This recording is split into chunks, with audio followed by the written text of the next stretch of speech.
CA final ஆடிட்டிங்கில் case scenario 5 இன்றைக்கி நம்ம பார்க்க போகிற இந்த கேஸ் சினாரியோ ஃபுல்லாகவே பேங்க்கை பற்றின ஒரு விஷயம்.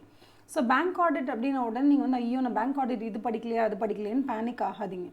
So more then reading the text அதிகமாக நம்ம படிக்கிறத விட எம்சிக்யூவில் எந்த மாதிரி ஆங்கிளில் கொஷின்ஸ் கேட்குறாங்க அதுக்கு நம்ம எப்படி ஆன்சர் பண்ணணுங்கிறது ரொம்ப இம்பார்ட்டன்ட். இன்னொன்று Jan 2026 எக்ஸாம் கிட்டக்க வந்துருச்சு. இப்போ போய் நான் ஐயோ நான் இதை படிக்கல அதை படிக்கலன்னு பேனிக் ஆகிறத விட இதில் கொடுத்துருக்கிற 35 கேஸ் சினாரியோவையும் முதல்ல புரிஞ்சுக்கிறது it's very important. For example இப்போ கேஸ் நம்பர் 5ல் வெறும் 4 கொஷின் தான் இருக்குது. இந்த 4 கொஷனுக்கு நீங்கள் என்ன பண்ண போகிறீங்க?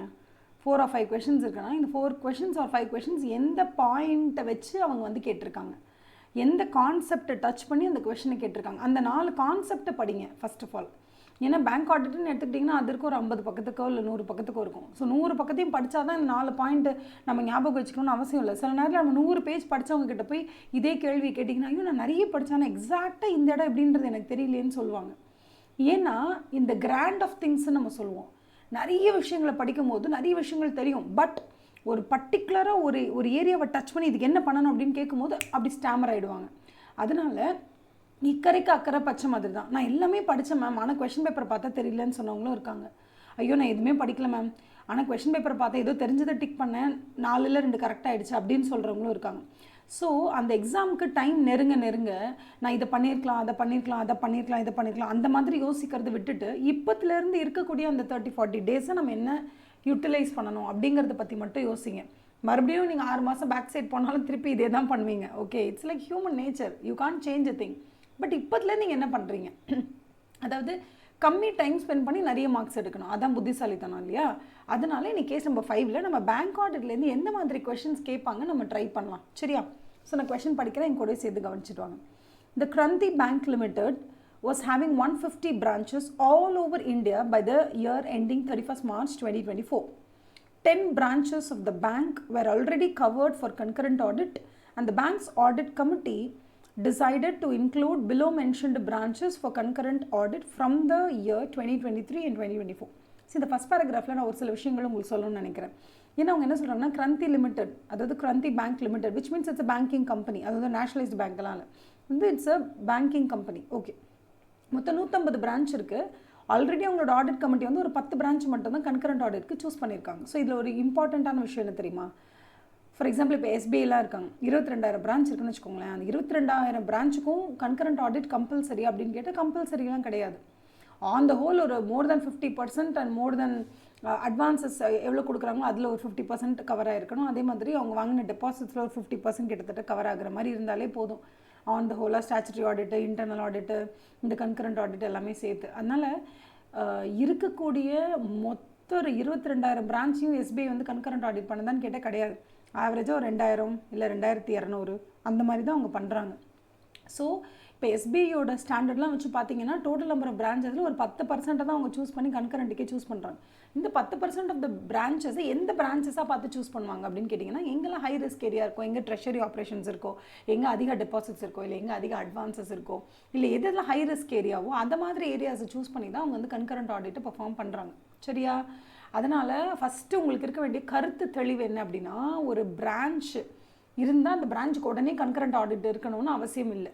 எந்தெந்த பிரான்ச்சஸ்க்கெல்லாம் கன்கரண்ட் ஆடிட் வேணும் வேணாங்கிறத ஆடிட் கமிட்டி டிசைட் பண்ணுவாங்க அந்தந்த பேங்க்குக்கு. புரியுதா? அதனால் இங்கே கொடுத்துருக்கிற கொஸ்டினை பொறுத்த வரைக்கும் மொத்தம் 150 பிரான்ச்சஸ் இருக்குது. 10 ஆல்ரெடி கன்கரண்ட்டுக்கு சூஸ் பண்ணியிருக்காங்க. சும்மா அந்த SBIயோட ஸ்டாண்டர்ட் வச்சு பார்த்தா கூட 10% சூஸ் பண்ணுங்கப்பா அப்படின்ற மாதிரி இருக்குமா? ஸோ 150ல் 15 பிரான்ச்சஸையாவது இங்கே கன்கரண்ட்டுக்கு சூஸ் பண்ணியிருக்கலாம், பட் பண்ணலை. ஆல்ரெடி 10 தான் சூஸ் பண்ணியிருக்காங்க. இப்போ ஒரு 3 பிரான்ச்சஸை சூஸ் பண்ணியிருக்காங்க. அந்த 3 பிரான்ச்சஸும் ஏன் சூஸ் பண்ணுன்றதையும் ரீசன்ஸ் கொடுத்துருக்காங்க. நம்பர் 1 என்ன அப்படின்னா, முராதாபாத் அப்படிங்கிற பிரான்ச் எதுக்காக சூஸ் பண்ணியிருக்காங்க அப்படின்னா, அங்கே நிறைய ஃபாரின் எக்ஸ்சேஞ்ச் பிஸ்னஸ் நடக்கிறதுனால அதை சூஸ் பண்ணியிருக்காங்க. ரெண்டாவது லுதியானா வந்து more than 45% of aggregate deposits of the bank வந்து அங்கே தான் வருதான்.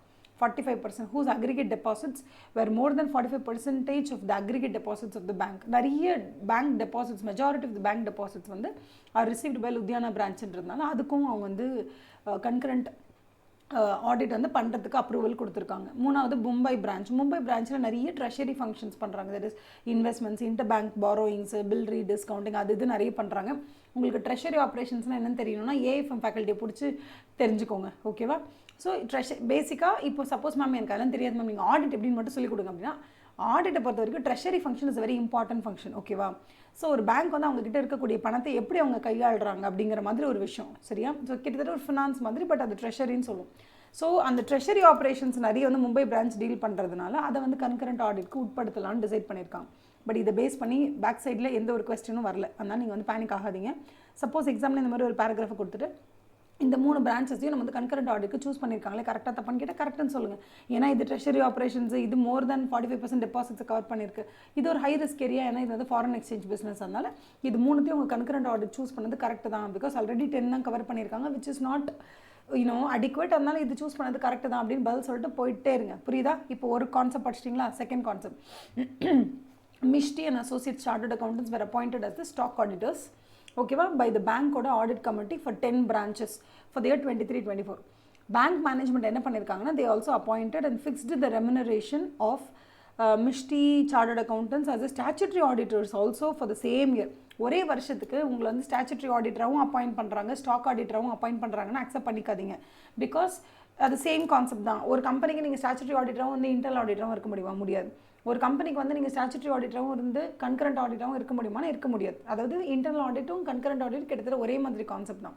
ஸோ கன்கரண்ட் ஆடிட்டுங்கிறது வந்து மந்த்லி ரிப்போர்ட்ஸ் கொடுப்பாங்க. அதனால் நீங்கள் என்ன பண்ணாதீங்கன்னா, அது வந்து ஒரு இன்டர்னல் அசைன்மெண்ட் மாதிரி. இந்த ஸ்டாக் ஆடிட்டுங்கிறது நீங்கள் வந்து ஒரு பேங்க் அப்படிங்கிற அந்த நிறுவனத்துக்கு நீங்கள் பேங்க்குக்காக you doing some job. So இது இன்டர்னல் அசைன்மெண்ட் மாதிரி. அந்த இன்டர்னல் அசைன்மெண்ட்டை நீங்களே பண்ணிவிட்டு ஸ்டாட்யூட்டரி ஆடிட்டரும் நீங்களே எப்படி இருக்க முடியும்? இருக்க முடியாதுங்கிறாங்க. ஸோ நிறைய பேருக்கு வந்து ஸ்டாக் ஆடிட்டர்னால் என்னன்னு தெரியாது. அதை மட்டும் நான் சும்மா ஒரு 2 minutesல உங்களுக்கு நான் சொல்ல ட்ரை பண்ணுறேன். உங்களுக்கு புரிஞ்சால் எனக்கு ரொம்ப சந்தோஷம். ஸ்டாக் ஆடிட்டர் அப்படிங்கிறது யாருன்னு கேட்டிங்கன்னா, நிறைய கம்பெனிஸ், நிறைய இண்டிவிஜுவல்ஸ் இவங்களாம் என்ன பண்ணுவாங்கன்னா, அவங்க பிஸ்னஸ் ரன் பண்ணும்போது பெரும்பாலான கேஷை வந்து அந்த பிஸ்னஸஸ்லாம் என்ன பண்ணிடுவாங்கன்னா, ரா மெட்டீரியல்ஸ் வாங்குறதுக்கு, சம்பளம் கொடுக்கறதுக்கு, ஓகே, அந்த மாதிரி வந்து நிறைய பணத்தை செலவு பண்ணிடுவாங்க. இப்போ அதுக்கப்புறமா உங்களுக்கு பிஸ்னஸ் ரன் பண்ண கையில் காசு இருக்காது. ஸோ அந்த பிஸ்னஸ் ரன் பண்ண கையில் காசு இல்லாததுனால அந்த ஒர்க்கிங் கேபிட்டல், அதாவது அந்த பிஸ்னஸ் ரன் பண்ணுறதுக்குன்னு ஒரு காஸ்ட் இருக்குல்ல, அது கூட அவங்கக்கிட்ட இருக்காது.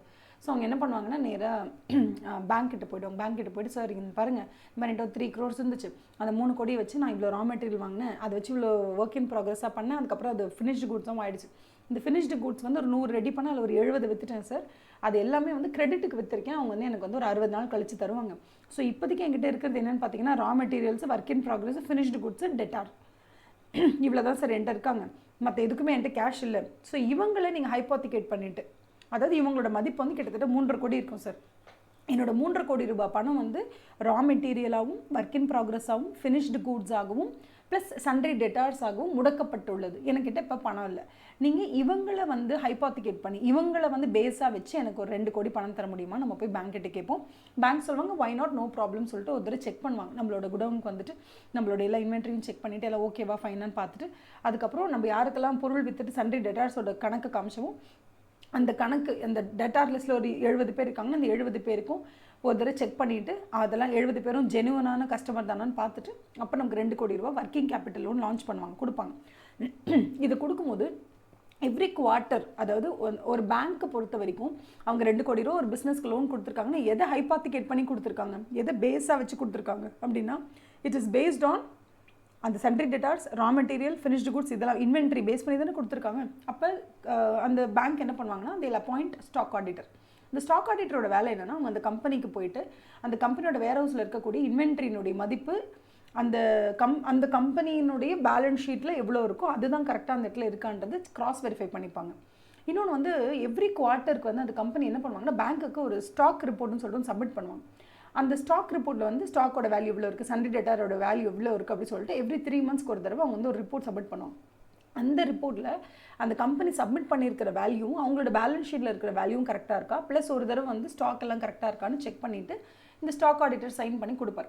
ஸ்டாக் ஆடிட்டர் எல்லாமே பக்கா அப்படின்னு சொன்னால் மட்டும்தான் அந்த லோன் அப்படி கண்டினியூ பண்ணுவாங்க, இல்லைனா அதில் ஏதாவது ப்ராப்ளம் வரும். ஸோ இதுக்காக அப்பாயிண்ட் பண்ணப்படுறவர் தான் வந்து ஸ்டாக் ஆடிட்டர்.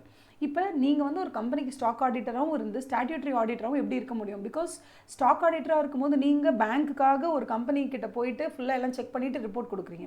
இப்போ நீங்கள் வந்து பேங்க்கினுடைய ஃபினான்ஷியல் ஸ்டேட்மெண்ட்ஸ் மேலே நீங்கள் ரிப்போர்ட் கொடுக்கணும் ஸ்டாட்யூட்டரி ஆடிட்டராக. இது ரெண்டும் ரொம்ப எதிர்மறையாக இருக்குல்ல, கான்ட்ராடிக்டரியாக இருக்கிறதுனால எப்போதுமே ஒரு ஸ்டாச்சுட்டரி ஆடிட்டராக நீங்கள் இருக்கீங்கன்னா மற்ற நான் ஆடிட் சர்வீசஸை தயவு செஞ்சு பேங்கிங் கம்பெனியில் அக்செப்ட் பண்ணிக்காதீங்க அப்படின்னு சொல்கிறாங்க. ஸோ இந்த சேம் 10 பிரான்ச்சஸ்க்கு நீங்கள் வந்து statutory auditor plus stock auditor ரெண்டுமே நீங்கள் இருக்கலாமா அப்படின்னு கேட்டால் இருக்கக்கூடாது.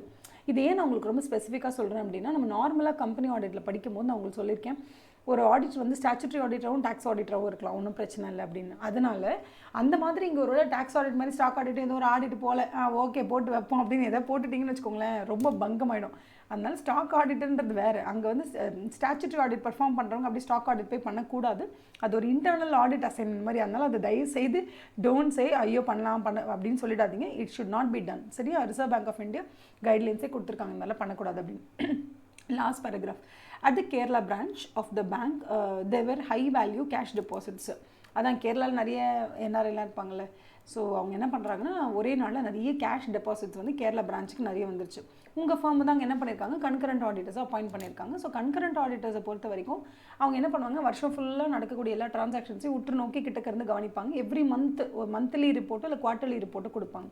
இதில் இன்னொரு விஷயம் நீங்கள் நல்லா ஞாபகம் வச்சுக்க வேண்டியது என்னன்னா, ஒரு கன்கரண்ட் ஆடிட்டர் அவர் வந்து என்ன ரிப்போர்ட் கொடுப்பார் அப்படின்னு கேட்டால் அவர் ஒப்பீனியனே கொடுக்க மாட்டார். ஸோ கன்கரண்ட் ஆடிட்டரோட ஒப்பீனியன் என்ன கொடுப்பாரு, அங்கே போயிட்டு வந்து குட் ரிப்போர்ட் பேட் ரிப்போர்ட் அப்படி இல்லை மாடிஃபைடு அன்மாடிஃபைடு ஒப்பீனியன் தயவு செஞ்சு சொல்லிடாதீங்க. பிகாஸ் கன்கரண்ட் ஆடிட் ரிப்போர்ட் அப்படிங்கிறதுல ஒப்பீனியனே இருக்காது. நீங்களாம் ஃபைனல் ஸ்டூடெண்ட்ஸ் உங்களுக்கு தெரியும், பட் ஸ்டில் என்னோட திருப்திக்கு நான் ஒரு சொல்லிக்கிறேன். ஸோ கன்கரண்ட் ஆடிட் ரிப்போர்ட்டை பொறுத்த வரைக்கும் எவ்ரி மந்த்லி ரிப்போர்ட்டும் அவங்க கொடுப்பாங்க. அப்படி இல்லையா குவார்ட்டர்லிக்கு ஒரு தடவை ரிப்போர்ட் கொடுப்பாங்க. யார்கிட்ட கொடுப்பாங்க, அந்த மேனேஜ்மெண்ட் கிட்ட அந்த ஆடிட் கமிட்டி கிட்ட கொடுத்துருவாங்க. அப்படி அந்த கன்கரண்ட் ரிப்போர்ட்டில் என்ன தான் இருக்கும் அப்படின்னு பார்த்தீங்கன்னா, அவங்க என்னெல்லாம் கண்டுபிடிச்சிருக்காங்களோ, எங்கெங்கெல்லாம் கோளாறு இருக்குன்னு கண்டுபிடிச்சிருக்காங்களோ, இந்த இடத்துல வயலேஷன் இருக்குது, இந்த இடத்துல ப்ராப்பராக கம்ப்ளை பண்ணல, இந்த இடத்துல இந்த மிஸ்டேக் இருக்குது, இந்த பக்கம் இங்கே ஹை ரிஸ்க் ஏரியா இருக்குது, இங்கே ஆர்பிஐ வந்து உங்களை வந்து யூனோ அது பேர் என்ன ஃபைன் போடுறதுக்கு நிறைய சான்ஸ் இருக்குது, பெனல்ட்டி போட நிறைய சான்ஸ் இருக்குது. அந்த மாதிரி நம்ம வந்து வி வில் ஒன்லி சுட்டி காட்டுவோம், இந்த மாதிரி ப்ராப்ளம்ஸ் எல்லாம் இருக்குன்னு சுட்டி காட்டிட்டு விட்டுருவோம். ஸோ ஒரு கன்கரண்ட் ஆடிட்டர் மந்த்லி ரிப்போர்ட்லையோ இல்லை குவார்ட்டர்லி ரிப்போர்ட்லையோ இல்லை இயர்லி ரிப்போர்ட்லையோ எந்த இடத்துலையுமே உங்களுக்கு வந்து ஒரு ஒப்பீனியன் வந்து சொல்லவே மாட்டார் ஃபினான்ஷியல் ஸ்டேட்மெண்ட்ஸ் மேலே. அவர் வந்து டே இன் டே அவுட் தினசரி நடக்கக்கூடிய ரொட்டீன் டிரான்சாக்ஷன்ஸ்னுடைய ப்ராப்பராக நடக்குதா இல்லையா, ப்ரொப்ரைட்டியாக இப்படி கரெக்டாக நடக்குதா இல்லையான்னு பார்த்துட்டு அந்த ஒரு எப்படி சொல்கிறது, அதில் ஏதாவது டீவியேஷன்ஸ் இருக்கா என்ன ஏதுன்னு அதை தான் ரிப்போர்ட் பண்ணுவாரே தவிர அவர் மாடிஃபைட் ரிப்போர்ட் அன்மாடிஃபைட் ரிப்போர்ட்லாம் கொடுக்க மாட்டார். புரியுதா? ஸோ ஃபஸ்ட்டு அதை புரிஞ்சுக்கோங்க. அடுத்தது இதில் என்ன சொல்கிறாங்கன்னா, கேரளா பிரான்ச்சு நிறைய கேஷ் டெபாசிட்ஸ் இருக்குது. ஸோ கதை என்னென்னா, ஒரு பிரான்ச்சுக்கு நிறைய கேஷ் டெபாசிட்ஸ் வந்துச்சுன்னா அதிகமான கேஷை ஒரு பிரான்ச் வச்சுக்கக்கூடாது. ஸோ அன்றைக்கி இப்போ ஃபார் எக்ஸாம்பிள் ஒரு பிரான்ச்சுக்கு ஒரு லிமிட் இருக்கும், நீங்கள் இவ்வளோ தான் கேஷ் வச்சுக்கணும். ஒரு 5 லட்சம் நம்மளோட பிரான்ச்சோட லிமிட்னா அந்த 5 லட்சம் தான் வச்சுக்கணும். அதுக்கு மேலே எக்ஸ்ட்ரா கேஷ் வந்துருச்சுன்னா உடனே கரன்சி செஸ்ட்டுக்கு ஃபோனை போட்டு இந்த மாதிரி நிறைய கேஷ் எங்ககிட்ட இருக்குது, ஸோ அதனால் இதை டெபாசிட் பண்ணுறதுக்கு நம்ம பிரான்ச்லேருந்து ஆளுங்க எடுத்துகிட்டு கரன்சி செஸ்ட்டுக்கு வராங்கன்னு சொல்லிட்டு ஃபோன் பண்ணிடுவோம், மெயிலும் அனுப்பிடுவோம் அவங்களுக்கு. இந்த மெயில் அனுப்பினதோட ஒரு காப்பி நம்ம பத்திரமா வச்சுக்கணும், பேங்க்கில் பத்திரமா வச்சுக்கிட்டோம்னா இங்கேருந்து எடுத்துகிட்டு போய் பேலன்ஸ் இருக்கக்கூடிய 45 lakhs 50 lakhs whatever it is அது வந்து உடனே கரன்சி செஸ்ட்டுக்கு அனுப்பிச்சிட்டே இருப்பாங்க. இங்கே அதிகமாக கேஷ் வச்சுக்க மாட்டாங்க, எப்போதுமே வச்சுக்கவே மாட்டாங்க, லிமிட்டட் தான் வச்சுப்பாங்க கேஷ். இது கொண்டு போய் கரன்சி செஸ்ட்டில் கொடுக்கணும். புரியுதா? ஸோ கரன்சி செஸ்ட்டுக்கு இவங்க கால் பண்ணுவாங்க, கால் பண்ணிட்டு நிறைய கேஷ் இருக்குது நான் கொண்டு வந்து அங்கே கொடுக்க வரோம் அப்படின்னு சொல்லுவாங்க. சொல்லும்போது கரன்சி செஸ்ட்டில் என்ன பண்ணுவாங்கன்னா, சில பிரான்ச்சஸ்க்கு என்னென்னா கேஷே பத்தாது, அவங்களுக்கு கேஷ் தேவைப்படும். அந்த மாதிரி இருக்கிறவங்க ஃபோனை போட்டு கரன்சி செஸ்ட்டில் கேஷ் வேணும்னு கேட்பாங்க. இந்த மாதிரி பிரான்ச்சஸில் இருக்கவங்க ஃபோனை போட்டு எங்கிட்ட நிறைய கேஷ் கொண்டு வந்து கரன்சி செஸ்ட்டில் கொடுக்குறேன் அப்படின்னு சொல்லுவாங்க. ஸோ கரன்சி செஸ்ட்டில் என்ன பண்ணுவாங்கன்னா, வேறு எந்த பிரான்ச்சுக்கும் பெருசாக கேஷ் தேவையில்லைனா இங்கே கொண்டு வந்து கொடுத்துருங்கன்னு சொல்லிடுவாங்க. இல்லையா இந்த கேஷை கொண்டு போய் வேறு இடத்துல கொடுங்கன்னு சொல்லுவாங்க. ஸோ வாட் எவர் அதுக்கேற்ற மாதிரி அங்கங்கே அந்தந்த ப்ராசஸ் நடக்கும். ஸோ இந்த மாதிரி ப்ராசஸ் நடக்கும்போது நம்ம இன்றைக்கி வந்து கேஷ் கலெக்ஷனை இன்றைக்கே கொண்டு போய் கரன்சி செஸ்ட்டில் கொடுக்குறோம் அப்படின்னா அதுக்கு ப்ராப்பராக இமெயிலில் நம்ம இன்டிமேஷன் அனுப்பிச்சிட்டு பெர்மிஷன் வாங்கிட்டு தான் நம்ம இங்கேருந்து எடுத்துகிட்டே போகணும். அந்த இன்டிமேஷன் அனுப்பலைனாலோ இல்லை அனுப்பியிருக்கோம் பட் அதோட காப்பி நான் பத்திரமா எடுத்து ப்ரிசர்வ் பண்ணி வைக்கல அப்படின்னாலோ கன்கரண்ட் ஆடிட்டர் கண்டிப்பாக கொஷின் கேட்பார். பட் அவர் கொஷின் கேட்டு என்ன பதில், இப்போ ஃபார் எக்ஸாம்பிள் நான் வந்து ப்ராப்பராக அந்த இன்டிமேஷன் நான் இங்கேருந்து வந்து அவங்களுக்கு இன்டிமேட் பண்ணியிருக்கேன், இன்றைக்கே வந்து நான் கொண்டு வந்து கேஷ் டெபாசிட் பண்ணுறேன், பட் அதோட இமெயில் காப்பி என்கிட்ட ப்ராப்பராக இல்லை, அதை நான் ஏதோ டெலிட் பண்ணிட்டேன், எனக்கு அது தெரியல, அதோட ப்ராப்பராக என்கிட்ட வந்து அதுக்கு ஒரு டாக்குமெண்டேஷனே இல்லைன்னு வச்சுக்கோங்க பேங்க்குக்கிட்ட. அப்போ கரண்ட் ஆடிட்டர் கேட்பார், என்னப்பா ஆர்பிஐயோட கைட்லைன்ஸ் என்ன, ஃபர்ஸ்ட் ஆஃப் ஆல் அன்றைக்கி வந்த பணத்தை அடுத்த நாள் அனுப்புறது பெட்டர். அன்றைக்கி வந்த பணத்தை நீங்கள் அன்றைக்கி அனுப்புறதா வந்து கண்டிப்பாக இமெயிலில் இன்டிமேஷன் அனுப்பணும். அந்த இன்டிமேஷனுடைய காப்பி நீங்கள் கண்டிப்பாக வந்து டாக்குமெண்ட் பண்ணி வைக்கணும். எதுவுமே வைக்காமல் இருக்கீங்களே, இதெல்லாம் சரி கிடையாது. தயவு செஞ்சு அடுத்த மாதம் இந்த மாதிரி எதுவும் இல்லாமல் நீங்கள் என்ன பண்ணணும், இமெயில் இன்டிமேஷன் அனுப்புறீங்கன்னா அதோட காப்பி ஒன்று சேவ் பண்ணி வச்சுக்கோங்க அப்படின்னு சொல்லி அட்வைஸ் தான் பண்ண முடியும். கன்கரண்ட் ஆடிட்டர்னால அவரால் வந்துட்டு ஒரு மாடிஃபைட் ரிப்போர்ட் அன்மாடிஃபைட் ரிப்போர்ட்லாம் கொடுக்க முடியாது. சரியா? இப்போ பேங்க் ஆடிட் பற்றி நிறைய விஷயங்கள் தெரிஞ்சுக்கிட்டீங்களா? நம்பர் 1 ஸ்டாச்சுட்டரி ஆடிட் வேறு, கன்கரண்ட் ஆடிட் வேறு. கன்கரண்ட் ஆடிட்டரை பொறுத்த வரைக்கும் நம்ம ஒப்பீனியன்லாம் அந்த இடத்துல கொடுக்க முடியாது. என்னென்ன வயலேஷன்ஸ் இருக்குது, என்னென்ன நான் கம்ப்ளைண்ட்ஸ் இருக்குன்னு வேணால் அந்த இடத்துல சுட்டி காட்டலாம், அவ்வளோதான். நம்மளால் வேறு எதுவும் முடியாது. அதே மாதிரி நீங்கள் ஸ்டாச்சுட்டரி ஆடிட்டராக இருக்கீங்கன்னா தயவு செஞ்சு ஸ்டாக் ஆடிட்டராக இருக்கக்கூடாது. பிகாஸ் ஸ்டாக் ஆடிட் அப்படிங்கிறது வந்து ரொம்ப கம்பெனிக்கு ஒரு நான் ஆடிட் சர்வீசஸ் மாதிரி. ஸோ நான் ஆடிட்டராகவும் நீங்களே இருந்துட்டு ஆடிட்டராகவும் நீங்களே இருக்கக்கூடாதுன்றதுனால அது நாட் அலவுட். அதே மாதிரி கன்கரண்ட் ஆடிட் அப்படிங்கிறது ஒரு பேங்க்கில் வந்து ஒரு 10,000 பிரான்ச் இருக்குது அப்படின்னா அந்த 10,000 பிரான்ச்சில் ஒரு 1000 பிரான்ச்சுக்கு கன்கரண்ட் ஆடிட் பண்ணாலே போதுமான அளவு இருக்கும். அந்த 1000 பிரான்ச்சஸை நீங்கள் எப்படி சூஸ் பண்ணணும்னா இதில் ஹை ரிஸ்க் ஏரியா, எங்கெங்கே ஹை டெபாசிட்ஸ் இருக்குது, எங்கெங்கே ஹை அட்வான்சஸ் கொடுத்துருக்கோம், எந்தெந்த இடத்துல ட்ரெஷரி ஆப்ரேஷன்ஸ் இருக்குது, எந்தெந்த இடத்துல வந்து ஃபாரின் கரன்சி எக்ஸ்போஷர்ஸ் இருக்குது, இந்த மாதிரிலாம் பேசிக்காக பார்த்துட்டு நம்ம என்ன பண்ணுவோம்னா அந்தந்த மாதிரி பிரான்ச்சஸை மட்டும் கன்கரண்ட்டுக்கு சூஸ் பண்ணுவோம். சூஸ் பண்ணுறது ஆடிட் கமிட்டியே சூஸ் பண்ணிவிடுவாங்க. இன்னொன்று என்ன கேட்பாங்க அப்படின்னா, ஒரு பேங்க்குடைய ஆடிட்டரை நீங்கள் அப்பாயிண்ட் பண்ணணும் அப்படின்னா அது யார் அப்பாயிண்ட் பண்ண முடியும்? ஆஃப்கோர்ஸ் ஒரு பேங்கிங் கம்பெனியாக இருந்தால், அதாவது company which is formed in the form of பேங்க்கு அண்டர் கம்பெனிஸ் ஆக்ட் 2013 கண்டிப்பாக ஷேர் ஹோல்டர்ஸ் ஜென்ரல் மீட்டிங்லேருந்து அப்பாயிண்ட் பண்ணுவாங்க. இல்லை நேஷனலைஸ்டு பேங்க்னா மட்டும் போர்ட் ஆஃப் டைரக்டர்ஸ் அந்த மேனேஜ்மெண்ட்டை கூட சேர்த்து அவங்க வந்து அப்பாயிண்ட் பண்ணிடலாம். அதுக்கு வந்து ஏஜிஎம்க்கு போகணும், ஷேர் ஹோல்டர்ஸ் பெர்மிஷன் கொடுக்கணும்னு அவசியம் இல்லை.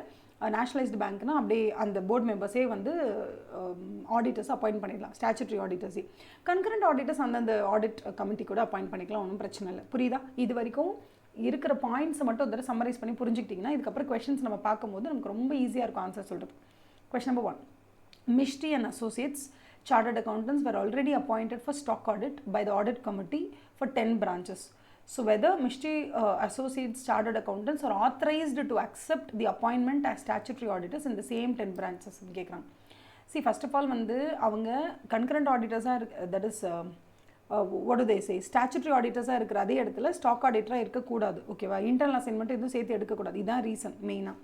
அதை தாண்டி இன்னொரு ரீசன்ஸ் வந்து என்ன அப்படின்னு பார்த்தீங்கன்னா, Mishti and associate chartered accountants cannot accept the appointment as it was not offered by the audit committee and banks management. ஓகேவா? as it was not offered by audit committee and banks management is not authorized to appoint the auditors. First of all இது வந்து ஒரு இந்த இடத்துல bank மேனேஜருக்கு கூட, அதாவது அந்த பேங்க்கோட management or board of directors அவங்களுக்கு கூட இங்கே பவர் கிடையாது ஆடிட்டர் அப்பாயிண்ட் பண்ணுறதுக்கு. ஏன்னா இது ஒரு பேங்கிங் கம்பெனி. இந்த இடத்துல ஏஜிஎம்மில் போயிட்டு ஷேர் ஹோல்டர்ஸோடைய ரெசல்யூஷன் இருந்தால் தான் உங்களால் அப்பாயிண்ட்டே பண்ண முடியும். ஸோ இது வந்து டோட்டலி irrelevant. இது ரெண்டுமே வந்து கேன் அக்செப்ட்னு சொல்லியிருக்காங்க. அதனால் இது ரெண்டும் தப்பு. You cannot accept. ஆனால் இங்கே 2 கெனாட் இருக்கிறதுனால எது கரெக்டாக நீங்கள் தெரிஞ்சுக்கணும்ல, அதனால சொல்கிறேன். ஓகேவா? You cannot accept because statutory plus இந்த அசைன்மெண்ட் ரெண்டுத்தையும் சேர்த்து நம்ம எடுக்கக்கூடாது. இன்னொன்று என்னென்னா, உங்களை வந்து யார் அப்பாயிண்ட் பண்ணியிருக்கான்னு பார்க்கணும். உங்களை ஸ்டாச்சுட்டரி ஆடிட்டர்ஸாக அப்பாயிண்ட் பண்ணது வந்து அந்த இடத்துல வந்து ஆடிட் கமிட்டின்னு கொடுத்துருப்பாங்க. ஸோ ஏஜிஎம்மில் தான் பண்ணணும். அவங்க வந்து ஆடிட் கமிட்டி பண்ணியிருக்காங்க. பட் அந்த ஒரு ரீசனுக்காகவா நீங்கள் அக்செப்ட் பண்ணிக்கக்கூடாது அப்படின்னு கேட்டால் அந்த ரீசன் கிடையாது. அது மட்டும் மெயின் ரீசன் கிடையாது. மெயின் ரீசன் என்னன்னா, ஸ்டாச்சுட்டரி ஆடிட்டர் பிரைமா ஃபேஸி நீங்கள் பார்த்தீங்கன்னா statutory auditor cannot become stock auditor and stock auditor cannot become statutory auditor. இதான் ரீசன் நம்பர் 1. அதுக்கப்புறமா ஆடிட் கமிட்டியை நம்மளை அப்பாயிண்ட் பண்ணாங்கன்னு சொல்லும்போது நம்ம என்ன சொல்லலாம், இல்லை ஏஜிஎம்மில் வந்து இதுக்கு அக்செப்டன்ஸ் இருந்தால் தான், நம்ம ரெசல்யூஷன் பாஸ் பண்ணியிருந்தால் தான் ஏஜிஎம்மில் ஷேர் ஹோல்டர்ஸாக நம்மளை அப்பாயிண்ட் பண்ணணும் அப்படிங்கிறதுலாம் செகண்டரி. அது வந்து ஒரு நடைமுறை சிக்கல். பட் இது வந்து பிரின்சிபலி இட்ஸ் ராங்கில். அதனால இந்த வந்து நம்ம சூஸ் பண்ணுறோம். புரியுதாப்பா? டன்.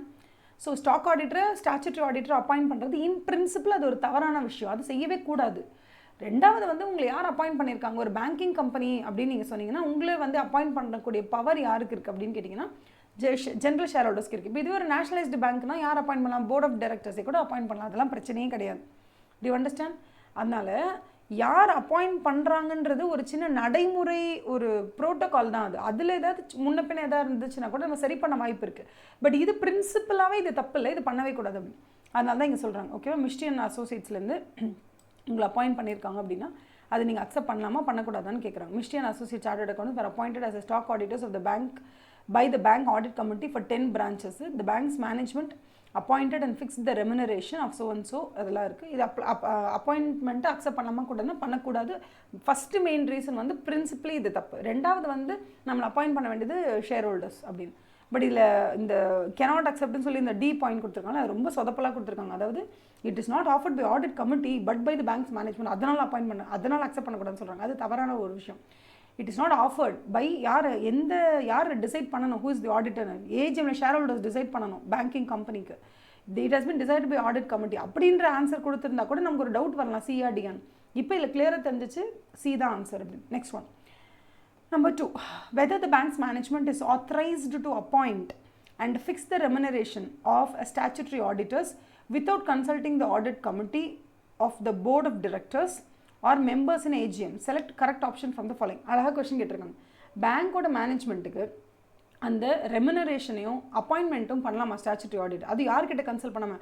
ஆடிட் கமிட்டி கிட்ட கன்சல்ட் பண்ணாமல், போர்ட் ஆஃப் டைரக்டர்ஸ் கிட்ட கன்சல்ட் பண்ணாமல், இல்லை மெம்பர்ஸ் இன் ஏஜிஎம் கன்சல்ட் பண்ணாமல் நீங்கள் பண்ண முடியுமான்னு கேட்குறாங்க. பண்ண முடியாது. யாருக்கு, அதாவது வந்து எப்போ உங்களால் ஒரு ஆடிட்டர் அப்பாயிண்ட் பண்ண முடியும் அப்படின்னு கேட்டிங்கன்னா, ஏஜிஎம்ல shareholders can appoint the auditor, statutory auditors of a banking company. Nationalised பேங்காக இருந்தால் அங்கே ஹூ இஸ் டு அப்பாயிண்ட், யார் அங்கே அப்பாயிண்ட் பண்ணணும் அப்படின்னு கேட்டிங்கன்னா ஆடிட் கமிட்டி கேன் அப்பாயிண்ட். இப்போ நம்ம பார்க்கலாம், ஒன்று பார்க்கலாமா?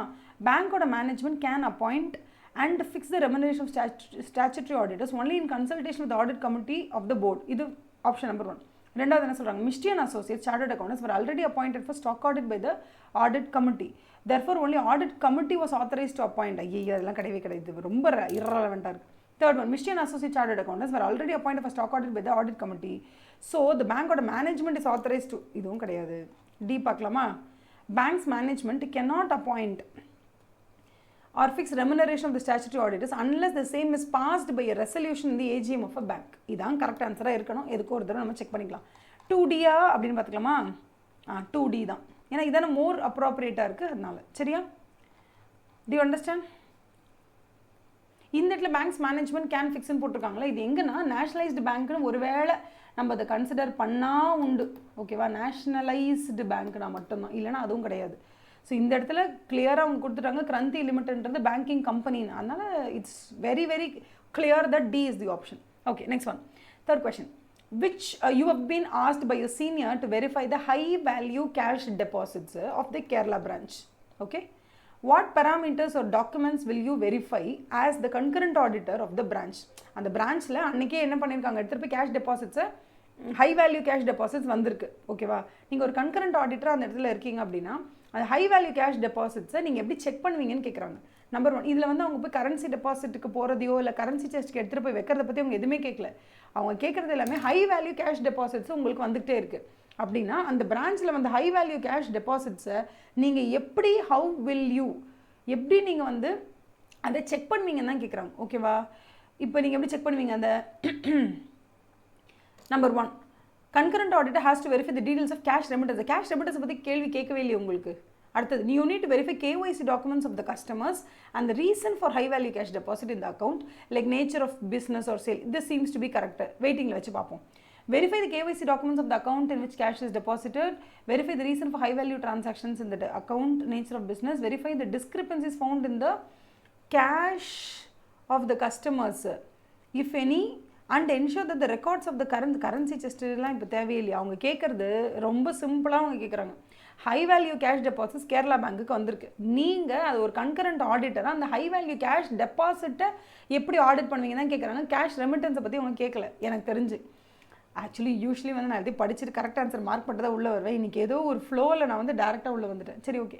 As a concurrent auditor, you need to verify the reasons for regular cash deposit in the account and the nature of discrepancy. எனக்கு தெரில பியா இருக்கும்னு நினைக்கிறேன். 3Bயா 3Cயா எப்படி? Verify the KYC documents of the account in which cash is deposited. Verify the reason for high value deposits in the account. Okay. Verify the discrepancies found in the cash of the customers. அந்த கேஷில் ஏதாவது பிரச்சனை இருக்குமா? ஒரு வேளை வந்து duplicate cash அப்படி சொல்கிறாங்களா? If any, and ensure that the records of the currency chest remittances are maintained properly. Currency செஸ்ட்டுக்கு ரெமிட்டன்சஸை மெயின்டைன் ப்ராப்பராக பண்ணுறாங்களா இல்லையன்றதை வேறு சொல்லுமா? ஆனால் மேலே வந்து கரன்சி செஸ்ட்டுக்கு அனுப்புனதை பற்றி ஒன்றுமே சொல்லலையே பாஸ். இல்லைனா நம்ம இதை சூஸ் பண்ணியிருக்கலாமே. இவங்க கரன்சி செஸ்ட் அனுப்புறதை பற்றி தான் சொல்லியிருக்காங்க. You've been asked by a senior to verify the high value cash deposits of the Kerala branch. What parameters or documents will you verify as the concurrent auditor of the branch? Select the correct options. அவங்க வந்து what is that? அந்த currency செஸ்ட்டுக்கு அனுப்புனதை பற்றி சொல்லலையே. சரி, okay, will imagine that. Okay, இந்த மாதிரி currency செஸ்ட்டுக்கு அனுப்புனதாக வச்சுக்கிட்டு வேணால் பார்க்கலாம். ஓகே, இப்போ நம்ம அப்படி வச்சுக்கலாம். கரன்சி செஸ்ட்டுக்கு அனுப்பிச்சிட்டாங்களாம். அப்போ கரன்சி செஸ்ட்டுக்கு அனுப்பியிருக்காங்க அப்படின்னா கரன்சி செஸ்ட்டுக்கு அனுப்பிச்சதையும் சேர்த்து நம்ம வந்து என்ன பண்ணணும்? இப்போ நம்ம ஆப்ஷன்ஸில் பார்க்கணும். அப்போ நம்பர் 1 என்னது? Concurrent auditor has to verify the details of cash remittance to currency chest only. இதை வச்சு நம்ம தெரிஞ்சுக்கணும். இவன் ஒன்லின்னு கொடுக்குறான் பாருங்க, அப்பயே அவனுக்கு தெரிஞ்சுக்கணும். நம்ம எல்லாத்தையும் சேர்த்து வந்து அவங்க செக் பண்ணணும். வெறும் கரன்சி செஸ்ட் காமிச்சதை மட்டும் வந்து செக் பண்ணால் சரிப்பட்டு வராது அப்படிங்கிறதுக்காக தான் இந்த ஒன்லி இங்கே ஆட் பண்ணியிருக்காங்க. சரி, ஓகே. ஸோ விச் மீன்ஸ் இது ஏன் இந்த ஆன்சர் ஏன் தப்பு அப்படின்னா, நம்ம வந்து KYC டாக்குமெண்ட்ஸு அவங்க எந்த பர்பஸ்க்காக கேஷ் கொண்டு போட்டு அவங்க எல்லாத்தையும் செக் பண்ணணும். வெறும் கேஷ் ரெமிட்டன்ஸ் டு கரன்சி செஸ்ட்டை மட்டும் செக் பண்ணால் பத்தாது. அதனால் இது வந்து தப்பு. ரெண்டாவது, you need to verify KYC documents of the customers and the reason for high value deposit in the account like nature of business. இது நான் கரெக்டாக தான் சொன்னேன். ஆனால் நான் என்ன நினச்சேன்னா இதுதான் கரெக்ட் ஆன்சராக இருக்கும், பிகாஸ் கரன்சி செஸ்டோட ரெமிட்டன்ஸ் கொடுக்கலன்றதுனால இது கரெக்டுன்னு நினச்சேன். அவங்க என்ன சொல்கிறாங்க, இதுவும் வேண்டும் ப்ளஸ் இதுவும் வேண்டும், இந்த ஒன்லியை மட்டும் எடுத்துட்டா இதையும் ஆட் பண்ணி இங்கே கொடுத்துட்டாங்க, அதனால் இதுதான் கரெக்ட் ஆன்சராமா. ஓகேவா, டன், வேறு ஒன்றும் கிடையாது.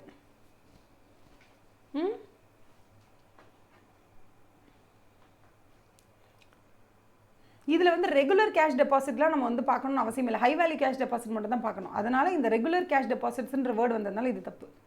ஓகே, ஸோ இந்த மாதிரி கொஷின்ஸ்லாம் வந்துச்சுன்னா சீரியஸாகவே இஃப் யூ ஹேவ், இப்போது இந்த இடத்துல வந்து they never mentioned the word giving it to the currency chest. அதனால் நம்ம ஜென்ரலாக இந்த கொஷின் அண்ட் ஆன்சரை மட்டும் நம்ம பார்த்து கரன்சி செஸ்ட் அனுப்புறதை பற்றி அவங்க எதுவுமே சொல்லலை அப்படின்னு நினச்சி நம்ம பார்த்தோன்னா பெரிய முட்டை தான் வாங்கணும்.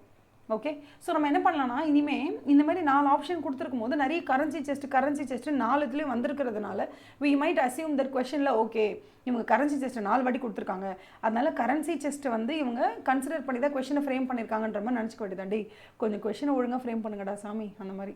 Okay, 4th question, how the discrepancy of not preserving the intimations of cash remittances of currency chest by Kerala branch of the bank should be dealt by the concurrent auditor. இன்னும் concurrent auditor என்ன bad ரிப்போர்ட்டாக கொடுக்க முடியும், that is adverse ஒப்பீனியனாக கொடுக்க முடியும், இல்லை modified opinion ஒரு qualified opinion, அதெல்லாம் ஒன்றும் கொடுக்க முடியாது. நம்ம என்ன பண்ணலாம் அப்படின்னா we can just tell them இந்த மாதிரி அடுத்த மாதம் எல்லாத்தையும் கொஞ்சம் கரெக்டாக பார்த்துக்கோங்க, இந்த மாதிரி irregularity இல்லாமல் பார்த்துக்கோங்க அப்படின்னு சொல்லலாம், வேறு ஒன்றுமே பண்ண முடியாது. ஓகேவா, ஸோ இங்கேயே ஆன்சர் கொடுத்துருப்பாங்க பாருங்கள். The auditor should discuss the importance of preserving. யார்கிட்ட டிஸ்கஸ் பண்ணணும், அந்த மேனேஜ்மெண்ட் கிட்ட டிஸ்கஸ் பண்ண படி ரொம்ப முக்கியம். இந்த மாதிரி வந்து நீங்கள் கரன்சி செஸ்ட்டுக்கு பண்ண அனுப்பும்போது இமெயில் இன்டிமேஷன் அனுப்பியிருப்பீங்களா, ஒரு காப்பி பத்திரமா வச்சுக்கோங்க, இல்லாமல் விட்டுட்டு அவ்வளோதான் ஆர்பிஐ இன்ஸ்பெக்ஷன் வந்து நம்ம நல்லா மாட்டிப்போம், அதனால் தயவுசெய்து பத்திரமா வச்சுருக்கணும், சரியா அடுத்த மாதம் நீ கரெக்டாக வச்சுருக்கணும்னு அப்படி சொல்லிட்டுருவாங்க. ஓகேவா, அப்படி சொல்லுவாங்க. இது எதுக்கு என்ன ரீசன் அப்படின்னு கேட்டிங்கன்னா, during the bank audit it is essential on the part of the concurrent auditor to discuss the importance of preserving hard copy இல்லை சாஃப்ட் காப்பி ஆஃப் அந்த intimation sent to the cash remittance பண்ணுறோன்னு சொல்லி ஒரு intimation அனுப்புவீங்களே, அது heart காப்பியாவோ இல்லை soft காப்பியாவோ ஒரு copy நம்ம கையில் வச்சுக்கிறது ரொம்ப better. The auditor should also ensure that the same is being complied within the next audit period. அடுத்த ஆடிட் பீரியட்னா என்ன, இந்த மாதத்துக்கு அவங்க சரியாக பண்ணலைன்னு உங்களுக்கு தெரிஞ்சிச்சுன்னா அடுத்த மாதத்துக்கே நீங்கள் அவங்கக்கிட்ட கரெக்டாக அதை வந்து ஒழுங்குபடுத்தி வாங்கிடணும்னு சொல்கிறாங்க. இந்த விஷயத்தை நான் ஏன் வந்து டேரக்ட் ஆப்ஷன் உங்களுக்கு வந்து எக்ஸ்பிளைன் பண்ணேன் அப்படின்னா, ஏன்னா உங்களுக்கு டவுட் வந்துருக்கூடாது, நான் வந்து ஒரு இந்த ஒப்பீனியன் கொடுக்கணுமோ அந்த ஒப்பீனியன் கொடுக்கணுமோ. ஏன்னா கன்கரண்ட் ஆடிட்டை பொறுத்த வரைக்கும் உங்களுக்கு என்ன கிடையாதுங்க, ஒப்பீனியனே கிடையாது, ஒன்லி டிஸ்கஷன் தான். மேனேஜ்மெண்ட்டோட டிஸ்கஸ் பண்ண போகிறீங்க, அடுத்த ஆடிட் பீரியட்ல இது நடக்காமல் பார்த்துக்க போகிறீங்க, அவ்வளோதான் நம்மளால் பண்ண முடியும். And also you have to discuss the importance of why preserving the hard copy or soft copy of the intimation that is sent to the currency chest. அதை நம்ம வந்து பத்திரமா வச்சிருக்க வேண்டிய பொறுப்பு என்ன அப்படிங்கிறது நம்ம யாருக்கு புரிய வைக்கணும், பேங்கோட மேனேஜருக்கோ இல்லை பேங்கோட மேனேஜ்மெண்ட்டுக்கோ நம்ம புரிய வைக்கணும்.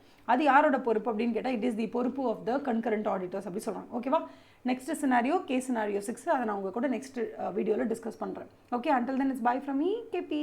ஓகேவா, ஸோ இந்த கேஸ் சினாரியோவில் உங்களுக்கு ஏதாவது டவுட்ஸ் இருந்துச்சுன்னா கண்டிப்பாக கமெண்ட் செக்ஷனில் கேளுங்க. ப்ளஸ் மேம் இதை வந்து எனக்கு அப்ரோச் பண்ண கொஞ்சம் கஷ்டமாக இருக்குன்னா, எனக்குமே 3rd கொஸ்டின் வந்து கண்ணு கட்டி காட்டில் ஓட்ட மாதிரி தான் இருந்துச்சு, ஏன்னா அவங்க கொஸ்டினில் போடவே இல்லை கரன்சி செஸ்ட்டுன்னு. ஸோ நம்மளாம் அந்த 4 ஆப்ஷனை பார்த்து எல்லாத்துலேயும் சிசி போட்டிருக்கானே, கரன்சி செஸ்ட்டு போட்டிருக்கானே, ஸோ அதனால் நம்ம கொஸ்டினில் வந்து கரன்சி செஸ்ட்டையும் மைண்டில் எடுத்துக்கணுமா அப்படின்னு நம்மளுமே சிலதெல்லாம் கேம்பிள் பண்ண வேண்டியதாக தான் இருக்குது. ஸோ இதை வந்து நம்ம எப்படி அப்ரோச் பண்ணணுங்கிறதே நமக்கு அந்த 35 சினாரியோஸையும் நீங்கள் உட்காந்து படித்தாதான். எனக்கு என்ன தெரியுமா, 35 கேஸ் சினாரியோஸ் படிச்சிங்கன்னா இவங்க எப்படி என்ன மாதிரி கேள்வி கேட்டிருக்காங்க, என்ன மாதிரி பதில் கொடுத்துருக்காங்கனாலும் அந்த பதிலை எதை சூஸ் பண்ணணும், என்ன மாதிரி அப்ரோச் நம்ம யூஸ் பண்ணணுன்றதை கொஞ்சம் கொஞ்சமாக கற்றுக்கலாம்ல.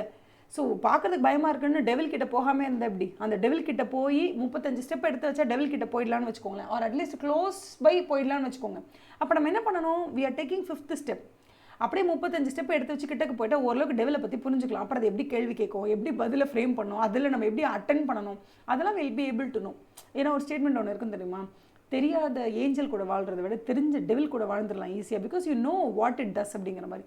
ஸோ இட்ஸி இன்ஸ்டிடியூட் வந்து உங்களுக்கு எப்படி கேள்வி கேட்குன்னு தெரியல, பயமுறுத்துற மாதிரி உங்களுக்கு இருந்துச்சுன்னா கூட ஃபர்ஸ்ட் ஆஃப் ஆல் அந்த ஹார்ட் ஒர்க், அந்த 35 steps towards that MCQ case based scenario நோக்கி முதல்ல அந்த 35 கேஸ் சினாரியோ முடிங்க.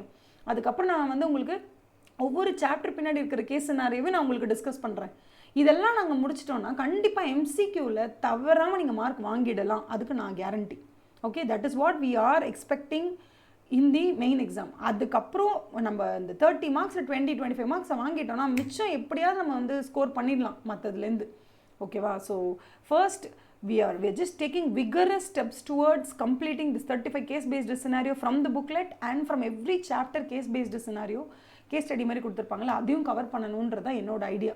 எப்படியாவது நான் வந்து உங்களுக்கு மெயின் எக்ஸாம் போகிறதுக்கு முன்னாடி நாளாவது எல்லாத்தையும் கவர் பண்ணி கொடுத்துருவேன். Don't worry. Okay, thank you so much. Bye. கண்டிப்பாக சப்ஸ்கிரைப் பண்ணுங்கள், உங்கள் ஃப்ரெண்ட்ஸுக்கு ஷேர் பண்ணுங்கள், லைக் பண்ணுங்கள். நீங்கள் லைக் பண்ணால் தான் யூடியூப்லுக்கு வந்து என்ன தெரியும், ஓகே இந்த கண்டென்ட் உங்களுக்குலாம் பிடிச்சிருக்கு அப்படின்னு யூடியூப் தெரிஞ்சுக்கும். ஸோ நீங்கள் லைக் பண்ணுங்கள், கண்டிப்பாக கமெண்ட் பண்ணுங்கள். ஓகேவா? மொக்க கமெண்ட் இருந்தால் கூட பரவாயில்ல. Okay ma'am super, okay ma'am nice, okay ma'am nice job அப்படி பண்ணால் கூட ஓகே தான். கமெண்ட் பண்ணுங்கள், லைக் பண்ணுங்கள், உங்கள் ஃப்ரெண்ட்ஸோட ஷேர் பண்ணிக்கோங்க. பாய், ஹேவ் அ நைஸ் டே.